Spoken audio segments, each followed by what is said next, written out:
Il 110% scade nel 2022, credo che non ci siano possibilità perché sia fatto. Parte dall'osservatorio della Camera di Commercio Treviso e Belluno la polemica sul bonus miglioramento energetico.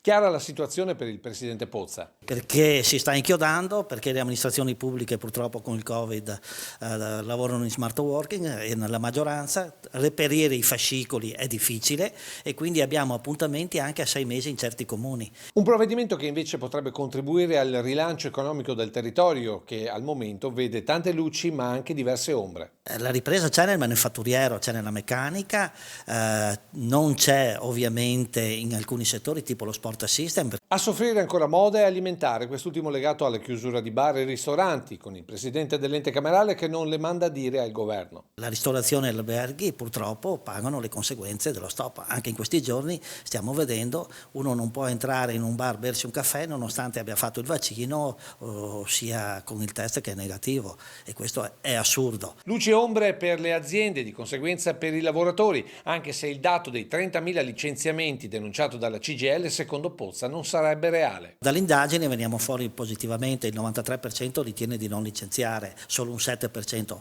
e che probabilmente riguarderà non il manifatturiero ma più l'albergo, ristorazione e quelle legate al settore turistico. Il numero vero secondo Pozza non supera i 5-6 mila licenziamenti, pari a poco più dell'1% di tutti i lavoratori dipendenti in Veneto. Questo mentre accade il contrario in molte aziende. E qui il presidente lancia polemicamente l'ultimo affondo sul reddito di cittadinanza. Stando a casa magari si sta meglio che andarsi a sacrificare, a lavorare oppure a spendere soldi di benzina, di trasferte, e conviene a quel punto accettare il reddito di cittadinanza o aiuti simili.